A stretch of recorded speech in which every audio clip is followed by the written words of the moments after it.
Deuteronômio, capítulo 8, versículo de 1 a 10, leitura na Nova Almeida atualizada.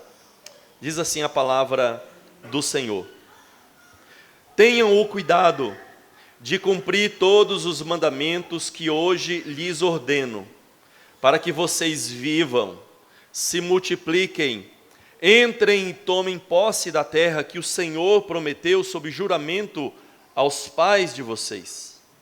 Lembrem-se de todo o caminho pelo qual o Senhor, seu Deus, os guiou no deserto, durante esses 40 anos, para humilhar vocês, para pôr vocês à prova, para saber o que estava no coração de vocês, se guardariam ou não os seus mandamentos. Ele humilhou vocês, Ele os deixou passar fome, Ele os sustentou com maná, que vocês não conheciam, e que nem os pais de vocês conheciam, para que vocês compreendessem que o ser humano não viverá só de pão, mas de tudo que procede da boca do Senhor.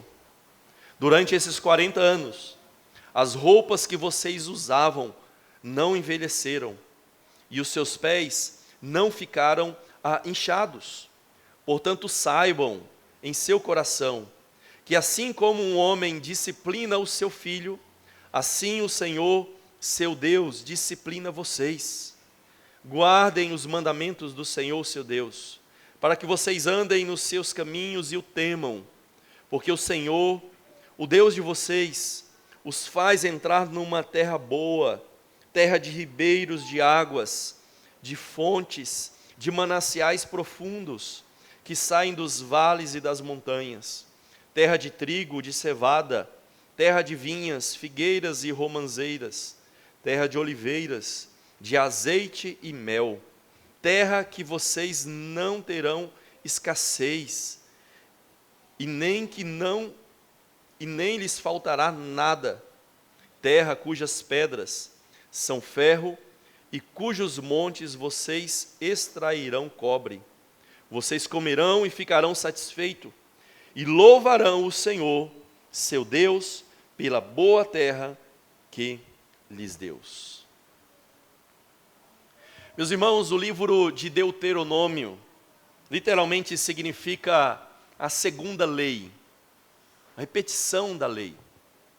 Deuteronômio é o registro da preparação de Moisés para a entrada do povo na terra prometida. Moisés está preparando esse povo já peregrinou por um deserto durante 40 anos, e agora chegou a hora desse povo entrar na terra prometida, e eles deveriam ser preparados.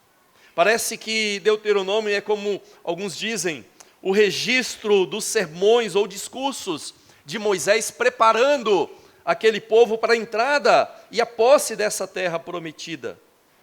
E Deus aqui está, então, relembrando o seu povo, toda a sua história, toda a sua jornada, de onde Deus tirou eles do Egito, aquilo que eles passaram ao longo desses 40 anos no deserto, e agora aquilo que os aguardava na terra prometida.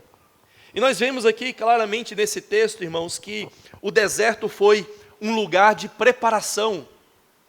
Deus intencionalmente os manteve 40 anos no deserto, andando em círculos. Deus poderia ter conduzido eles em um caminho reto até a terra de Canaã. E um dos motivos, o próprio Deus diz, é para que eles não entrem naquela terra, vendo aquele povo, naquela situação, aquela maldade, e eles fiquem amedrontados. Então Deus fez com que eles andassem no deserto durante 40 anos, para que eles entrassem no momento apropriado. Mas esse tempo de espera também foi um tempo de provação para eles. O deserto foi um tempo de preparação e de provação desse povo. O reverendo Ricardo Barbosa escreve algumas coisas bem significativas a respeito do deserto e o significado do deserto na caminhada cristã. Ele afirma que o deserto tem ocupado um lugar de destaque na espiritualidade cristã em toda a história. Ele diz que o deserto se tornou um símbolo de um lugar de lutas e do encontro do homem com Deus. Um lugar de desnudamento da alma de abandono das ilusões, de falência dos nossos conceitos e teologias que insistem em aprisionar a Deus e determinar as ações de Deus. Então, irmãos, o deserto não é meramente um lugar geográfico. O deserto é uma condição, é uma situação, é um estado pelo qual nós passamos, onde nós nos encontramos. Você não precisa estar no deserto do Saara para estar num deserto. Há diferentes situações da sua vida que podem representar um verdadeiro deserto para vocês. E é por isso, irmãos, que nós vamos pensar hoje sobre o tema o discipulado do Senhor nos desertos da vida. Nós vamos pensar como que, através do deserto, Deus está nos discipulando, Ele está nos treinando, Ele está nos ensinando, Ele está nos moldando através das provações que nós passamos. E aqui nós podemos extrair muitas verdades. Eu confesso que nos meus anos de experiência já preguei um sermão de 8 pontos aqui nesse texto. Mas eu consegui, pela graça do Senhor, resumir a 2 lições principais aqui para nós, para ficar mais claro e direto a nossa exposição. E a primeira coisa, irmãos, que nós precisamos observar e enfatizar aqui nesse texto, é que no deserto Deus expõe o nosso coração. O deserto é um lugar onde Deus expõe as nossas entranhas. Ele expõe o que está dentro de nós. Ele expõe aquilo que nós amamos e aquilo que nós tememos. Mas observa, irmãos, que primeiramente o que a gente tem que observar é que Deus é quem nos conduz ao deserto e pelo deserto. Lembra que eu acabei de citar para os irmãos aquilo que o reverendo Ricardo Barbosa coloca aqui: no deserto é onde existe a falência dos nossos conceitos e teologias que insistem em aprisionar a Deus. Muitas vezes nossa teologia é falha, é falsa, é errada, é herética. Há pessoas que, quando passam pelas provações, quando passam pelas dificuldades, problemas na vida, eles atribuem tudo ao diabo. É o diabo quem faz tudo. Tudo é o diabo. Tudo é ele. E Deus, você atribui exclusivamente todo o bem. Mas o mal é tudo o diabo. E há uma guerra entre Deus e o diabo, para ver quem é mais forte, né? Lutando. Mas essa não é a teologia bíblica. Não é assim que a Bíblia trabalha. Nós lemos em Isaías que Deus afirma: Ele traz a paz e Ele traz a guerra. É Ele. Ele que cria a luz e cria as trevas. Então, nos nossos momentos de abundância, de alegria, é o Senhor quem trouxe. Mas nos momentos de trevas, de tristeza, de lamento, de escassez, também é o Senhor quem traz. Deus é soberano. Ah, pastor, mas então o diabo não está aí? Está, mas o diabo está abaixo de Deus. O diabo é apenas, muitas vezes, um meio, mas ele não é o fim. Não é ele quem comanda. Você vê isso claramente na vida de Jó. Você vê que é Deus quem está no controle. O diabo tenta. O diabo prova. O diabo manda dificuldades, sim. Mas ele não faz nada que Deus não queira. Ele não tem como mover um dedo se Deus não permitir. E quando Deus permite é porque Ele tem um propósito. E esse propósito muitas vezes nos escapa à compreensão. Nós não conseguimos entender.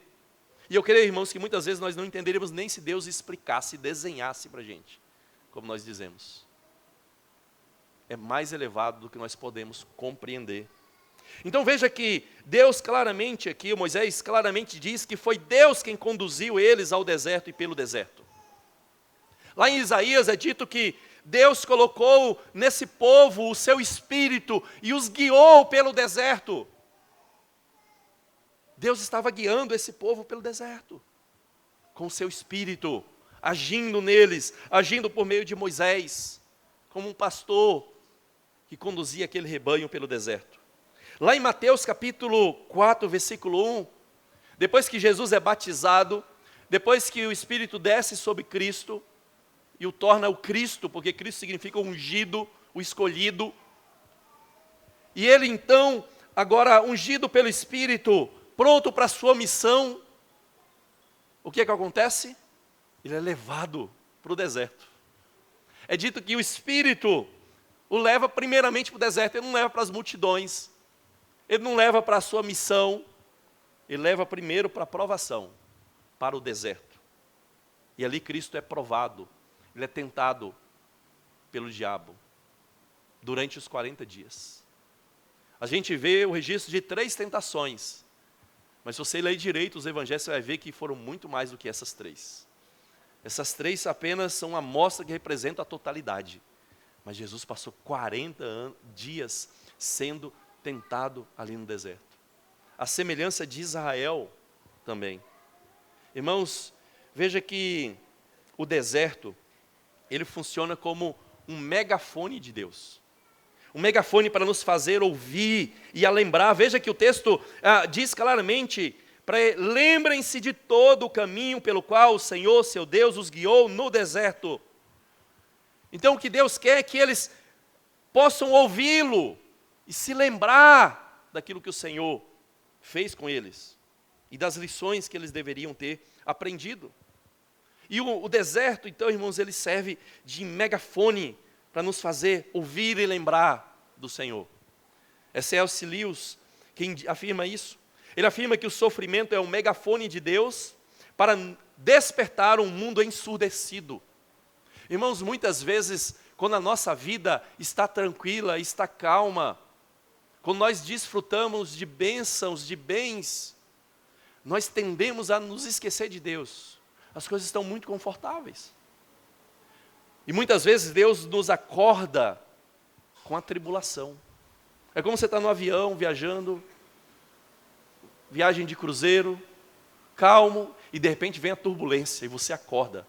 E muitas vezes Deus usa essas situações para nos acordar e nos fazer lembrar daquilo que Ele ensinou a nós.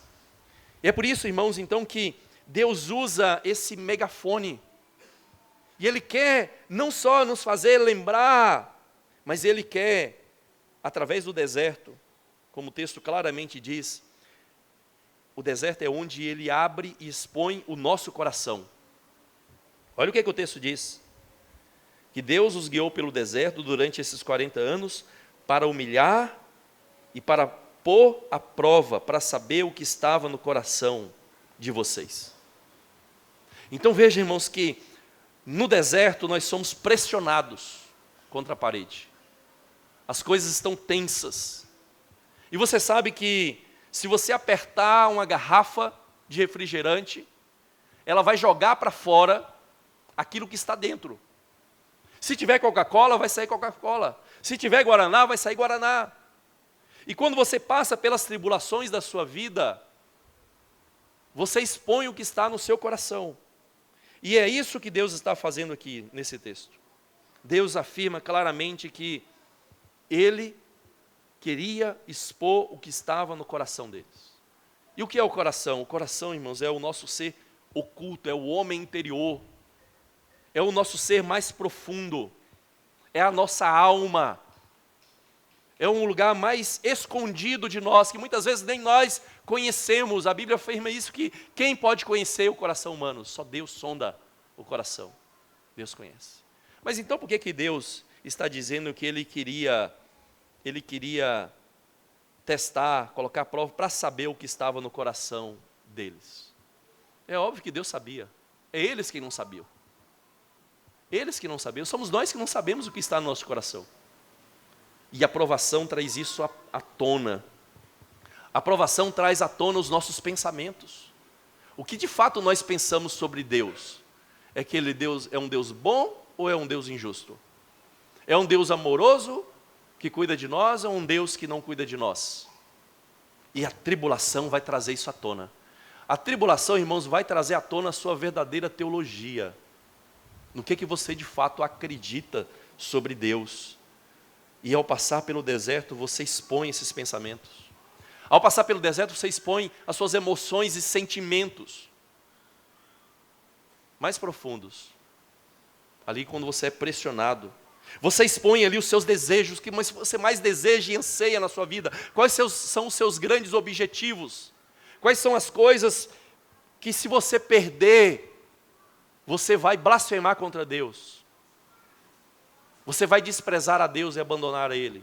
Quais as coisas que você não conquistar, não conseguir com todo o seu planejamento e obras?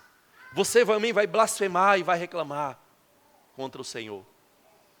E o deserto, ele expõe tudo isso. O deserto expõe o nosso orgulho. O deserto expõe a nossa pretensão de ser um Deus, de governar todas as coisas, de ter tudo planejado e sob controle na nossa vida, na nossa agenda. O deserto revela o que governa de fato o nosso coração. Se é Deus, a sua palavra, os seus mandamentos, ou são os nossos próprios pensamentos e desejos. O deserto vai expor se é o nosso trabalho que é o nosso verdadeiro Deus, em quem nós depositamos a nossa confiança.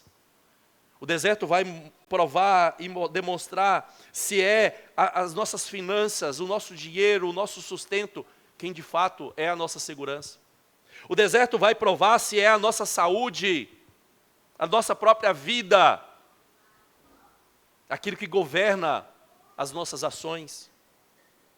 O deserto vai provar se são os nossos relacionamentos pessoais, familiares, que realmente são o verdadeiro Deus da nossa vida, em quem nós confiamos, repousamos. Irmãos, o deserto revela tudo isso, expõe. O deserto expõe as nossas entranhas. O deserto é onde Deus nos humilha. Verso 3, Ele humilhou vocês e os deixou passar fome. O deserto é onde nós somos humilhados, quebrantados, para sermos também transformados. É ali, irmãos, no deserto em que nós somos expostos a enfrentar os nossos maiores medos e vulnerabilidades. Lembra de Jó?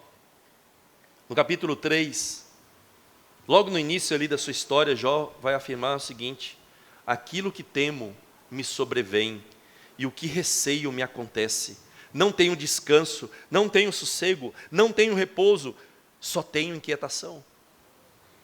Veja que, de alguma forma, Deus permitiu, que viesse sobre Jó justamente as coisas que ele mais temia, aquilo que ele mais receava na sua vida. Por quê?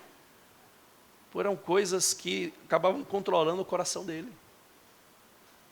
E se nós levarmos a sério as próprias palavras de Jó aqui, então o que ele mais temia na sua vida era perder as suas riquezas. E outra coisa que ele mais temia na sua vida era perder a sua família. E Deus tocou justamente nas coisas que ele mais temia. Irmãos, a quem nós devemos temer? Essas coisas, essas perdas, ou ao Senhor? Em quem nós devemos depositar a nossa confiança? São nas riquezas, na família ou no Senhor? E o Senhor toca justamente naquilo que tem ocupado o lugar dele no nosso coração. Ele quebra, ele espedaça os nossos ídolos. E muitas vezes, irmãos, Deus faz isso da forma mais dolorosa. Dolorosa. Porque, irmãos, nós nos apegamos tanto aos nossos ídolos. Eles são como um câncer tão entranhado na nossa carne, que quando arranca, vem muita coisa junto. E dói, dói, dói. Mas isso é para o nosso bem. Isso é para o nosso bem. Por quê? Porque no deserto Deus está nos disciplinando. Deus está nos discipulando. O verso 5 deixa isso claro. Portanto, saibam no seu coração que assim como um homem disciplina o seu filho, assim o Senhor, seu Deus, disciplina vocês. Então o deserto é um lugar de cirurgia da nossa alma, nosso coração, onde Deus está arrancando o restante da pedra que é o nosso coração, e o tornando cada vez mais um coração de carne, mole, um coração que é dobrado diante dele, que se submete à vontade dele. Então o deserto se torna um lugar de mudança, um lugar de transformação, um lugar que nos ensina a guardarmos os mandamentos. Veja que logo depois de falar da disciplina, o verso 6 fala: guardem os mandamentos do Senhor seu Deus, para que vocês andem nos seus caminhos e o temam. Então Deus não está nos disciplinando e discipulando, para que nós venhamos ser transformados, e venhamos aprender a andar nos caminhos dEle, e amar o Senhor, a obedecer ao Senhor. E o deserto se torna para nós uma sala de aula, irmãos, onde nós aprendemos a verdade na vida concreta. Na vida concreta. É muito fácil falar da soberania de Deus, irmãos, quando as coisas andam bem. Andam bem. Me permitam trazer a lembrança nossa aqui, o que nós passamos em 2024, final de 2024, 2025. Não é uma lembrança boa, é uma lembrança bem dolorosa. É o afogamento da Isabela, em dezembro de 2024. Por quê? Por que isso acontece, irmãos? Foi a pergunta que a gente fez. Né? Por que aconteceu conosco? Foi uma pergunta que eu fiz. Por que justamente com a gente, né? Por que justamente com a nossa igreja? E a única coisa que me veio ao coração, irmãos, diante dessa pergunta, é que Deus quis nos ensinar algo como igreja. É óbvio isso. Mas o que exatamente Deus quer nos ensinar como igreja? Nós somos uma igreja reformada, não somos? Somos uma igreja que afirmamos a soberania de Deus sobre todas as coisas, que nada escapa aos desígnios de Deus, ao controle de Deus, à soberania dEle. E isso não é um problema. O problema, irmãos, é que muitas vezes nós falamos da soberania de Deus de uma forma teórica demais, distante demais, até fria demais. Às vezes nós encontramos irmãos passando por alguma dificuldade e fala, Deus é soberano. É uma verdade. Mas existe uma diferença eu falar que Deus é soberano de maneira abstrata, fria, ou entender que, olha irmãos, Deus é soberano. E eu sei que você está passando por muita tribulação, muita dor. Né? E você afirma essa soberania de Deus e mostra essa soberania de Deus na vida da pessoa, mas não de uma maneira fria, não de uma maneira distante, teórica, não sem se importar com o que a pessoa está sentindo, como os amigos de Jó fizeram. Mas você fala de uma maneira muito calorosa. E a única conclusão, irmãos, que eu consigo chegar é que Deus quis nos ensinar na prática, na vida concreta. Ele é soberano e vocês continuam confiando nisso? Diante de tragédias, diante de perdas dolorosas, Deus está nos moldando, está nos ensinando, irmãos. Ensinando a sua soberania na prática. Lembra de Jó? Ali no capítulo 42, Jó vai dizer assim, eu te conhecia de ouvir falar, agora os meus olhos te veem. O que Jó está dizendo ali, irmãos, olha, apesar de toda a minha teologia, apesar de todo o meu conhecimento e temor do Senhor, apesar de toda a minha devoção, foi só ao passar por toda essa tribulação, que o meu conhecimento do Senhor deixou de ser o teórico, de ouvir falar do Senhor. Mas agora é ver a mão do Senhor agindo, mesmo de formas inesperadas ou até inaceitáveis para nós. E Jó diz então que ele aprendeu mais pelo sofrimento pelo qual ele passou, do que durante todos os anos de abundância e de alegria na sua vida. Foi ali no deserto de Jó, que Jó aprendeu quem de fato o Senhor Deus é. E ele aprendeu, agora não a ter as respostas todas, mas ele aprendeu a descansar em Deus. Descansar em Deus. É isso que o Senhor quer de nós. Não que nós entendamos todos os mistérios de Deus, toda a teologia divina.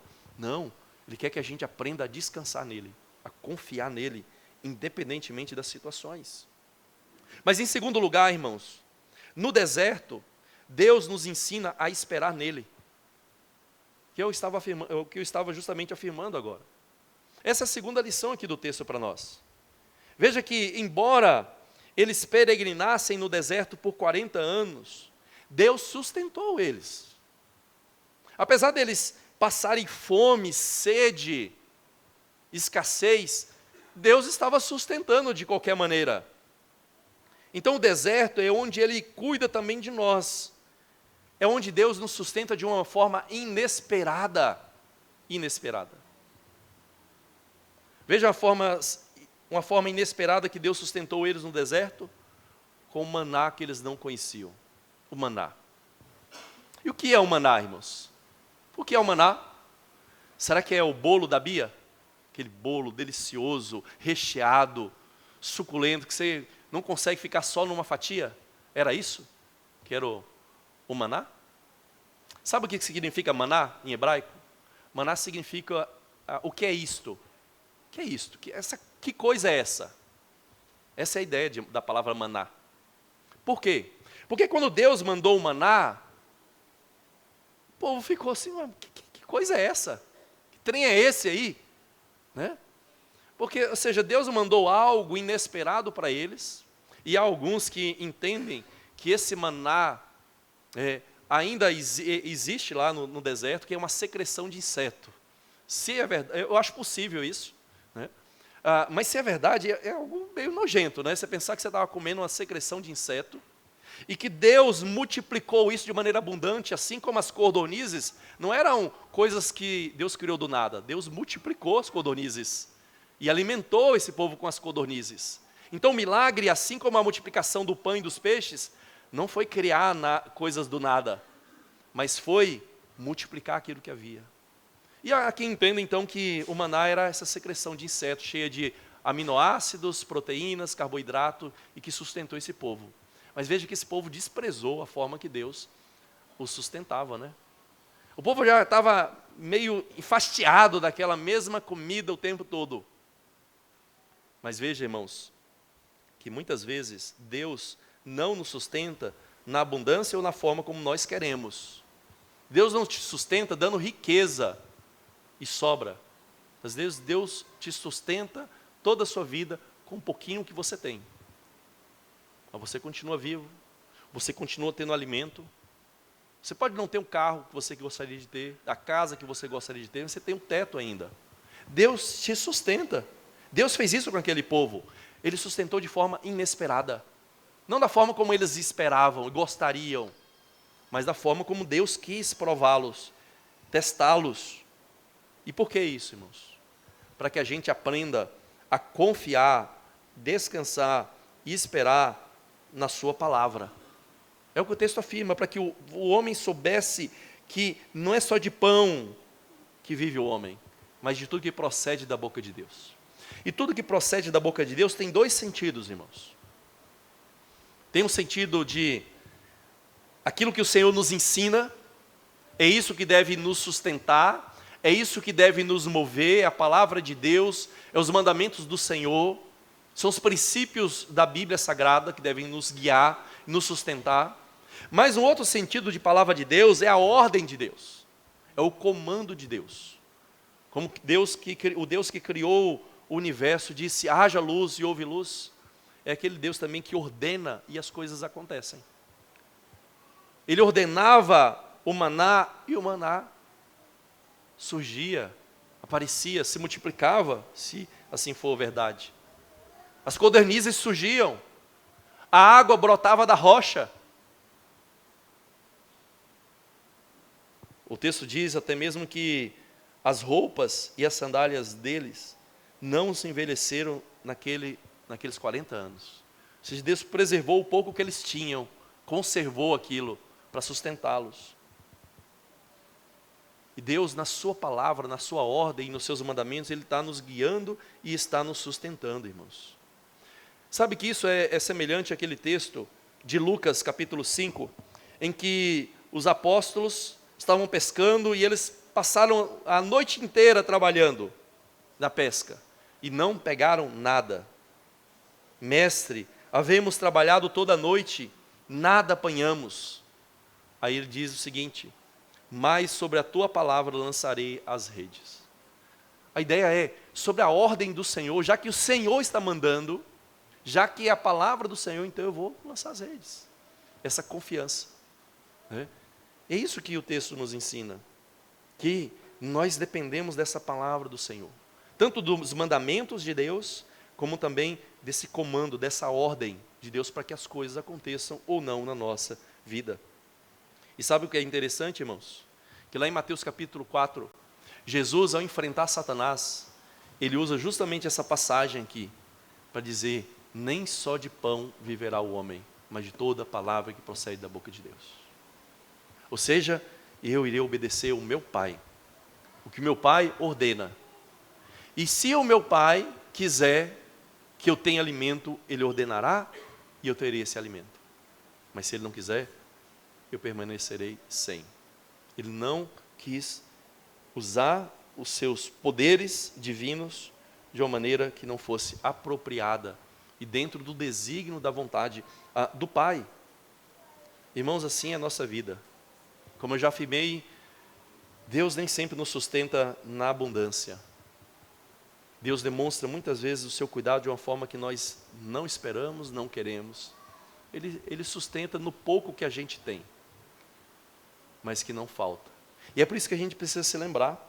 A gente precisa se lembrar de todo o caminho da nossa vida, em situações em que com pouco Deus nos manteve, com pouco Deus nos sustentou. Em momentos mais difíceis que nós passamos, ainda estamos aqui vivos, com a graça do Senhor. Ou seja, fomos cuidados. Você não foi cuidado da forma como você esperaria, que você acha que era melhor, mas você foi cuidado da forma como o Senhor viu que era melhor para a sua vida, para a sua história. E assim sempre será, irmãos. Então o que a gente observa em tudo isso, irmãos, que Deus é gracioso. Deus faz isso, irmãos, não é porque Ele quer o nosso mal. Ele quer o nosso coração, Ele quer a nossa correção. E o deserto serve para nos fazer aprender a esperar e a ansiar pelo que Deus prometeu. O deserto onde essas ilusões, essas miragens, elas se dissipam da nossa vida. E é por onde Deus está nos preparando para herdarmos um novo céu e uma nova terra. Veja, irmãos, que aquele povo no deserto, eles aguardavam uma terra prometida, não é? O próprio texto afirma isso. Olha só o verso 7. Porque o Senhor, o Deus de vocês, os faz entrar numa terra boa, terra de ribeiros, de águas, de fontes, de mananciais profundos, que saem dos vales e das montanhas. Terra de trigo, de cevada, de vinhas, de figueiras, romãzeiras, terra de oliveiras, de azeite e mel.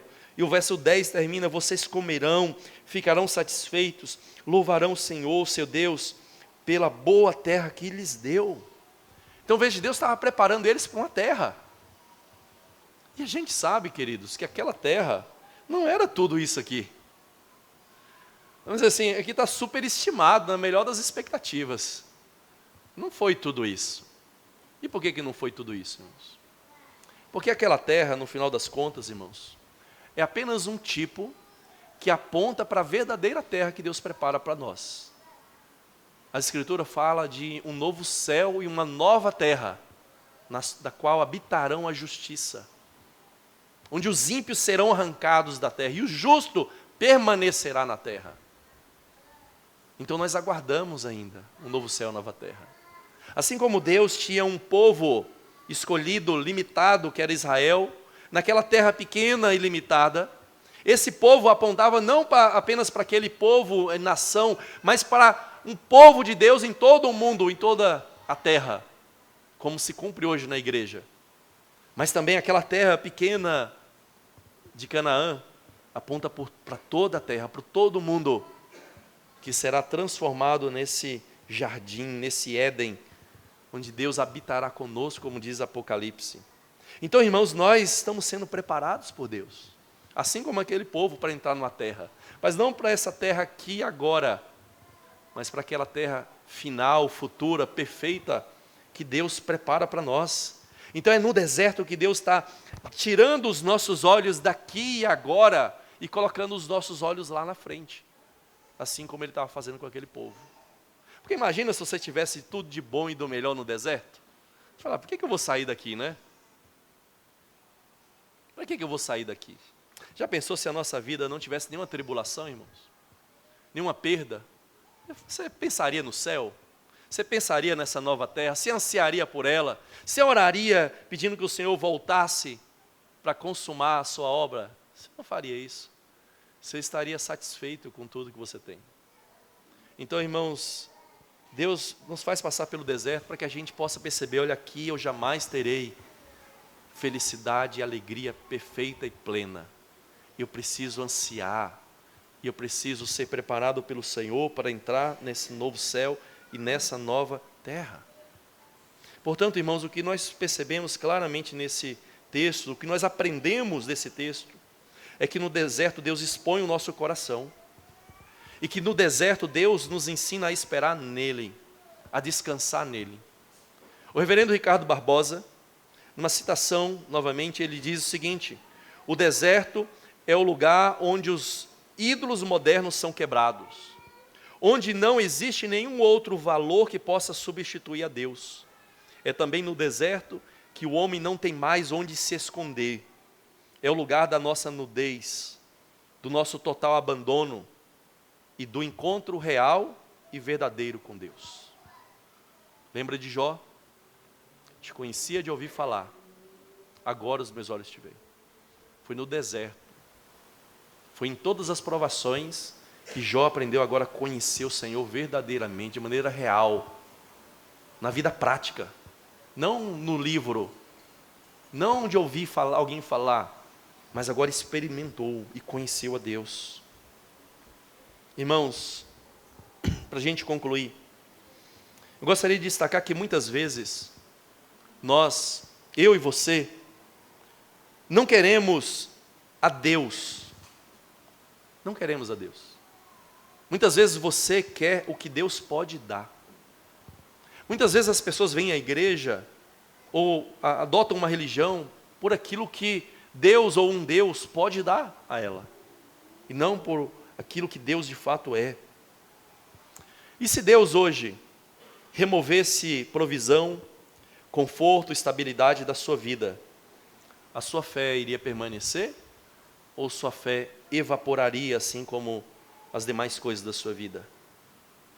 Querido, se a nossa fé depende de estabilidade aqui nesse mundo, isso não é fé.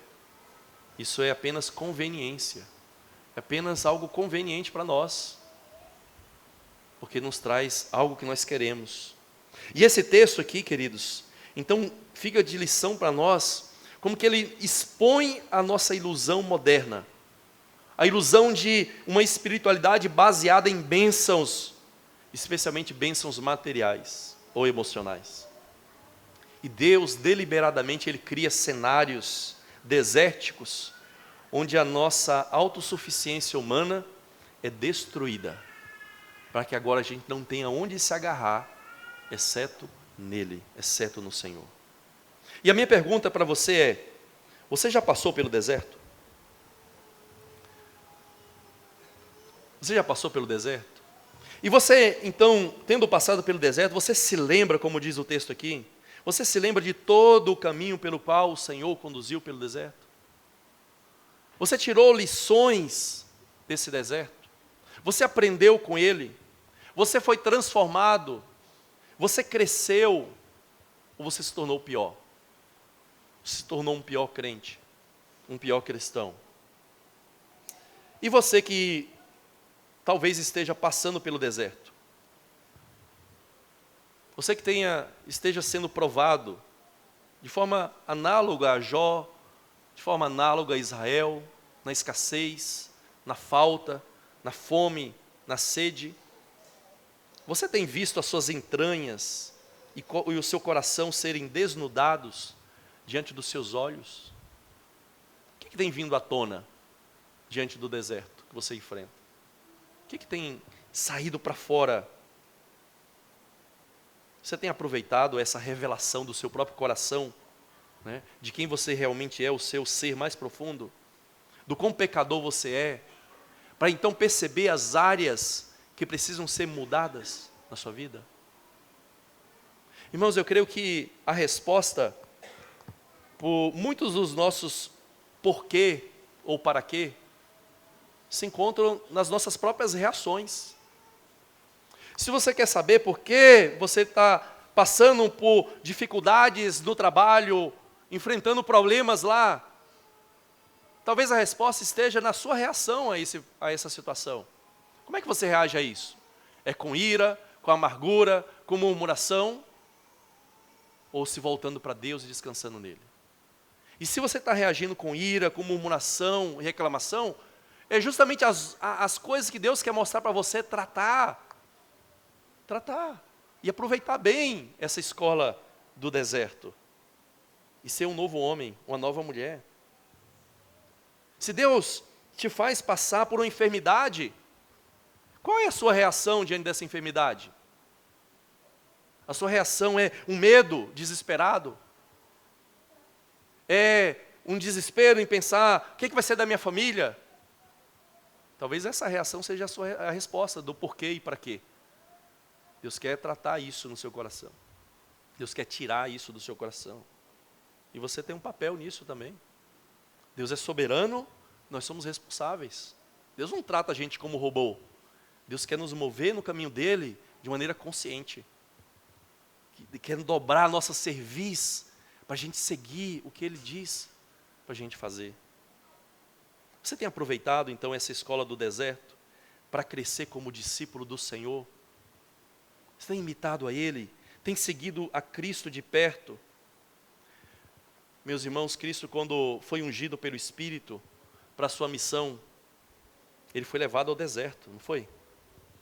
Lá no deserto, Cristo, como o novo Israel, Ele venceu as tentações que Israel sucumbiu no deserto. As mesmas tentações que a gente vê ali em Cristo, no deserto, são as tentações de Israel lá. O que o texto está mostrando, olha, onde Israel, onde o povo de Deus fracassou, Cristo foi vitorioso. Ele é o verdadeiro Israel, o verdadeiro Filho de Deus. E lá também no deserto, como o último Adão, Cristo resistiu à tentação que o primeiro Adão não resistiu em um paraíso perfeito, irmãos. Adão peca, se rebela contra o Senhor no paraíso. Cristo é perseverante e obediente de forma perfeita num deserto, em um mundo caído, em um mundo quebrado. O autor aos Hebreus vai dizer no capítulo 5 que, mesmo sendo filho, ele aprendeu a obediência pelas coisas que sofreu. É um texto intrigante esse. Como assim Cristo teve que aprender obediência pelas coisas que sofreu? Ele já não era perfeito? Sim, ele era perfeito. E ele teve que aprender a ser obediente não em um paraíso, onde não há sofrimento, mas sim em um mundo caído, onde ele sofreu, para demonstrar que ele era de fato um perfeito homem e o perfeito Deus, que ele não sucumbiu, mesmo em um mundo quebrado, ele resistiu às tentações, e ele venceu, não só por ele venceu por mim e por você. Então o que você tem que fazer é passar pelo deserto como discípulo de Cristo, o novo Adão, o novo Israel. Você precisa passar pelo deserto olhando para Ele, não para si mesmo, não para outras pessoas. Olhe para Ele, dependa e confie unicamente na graça do Senhor.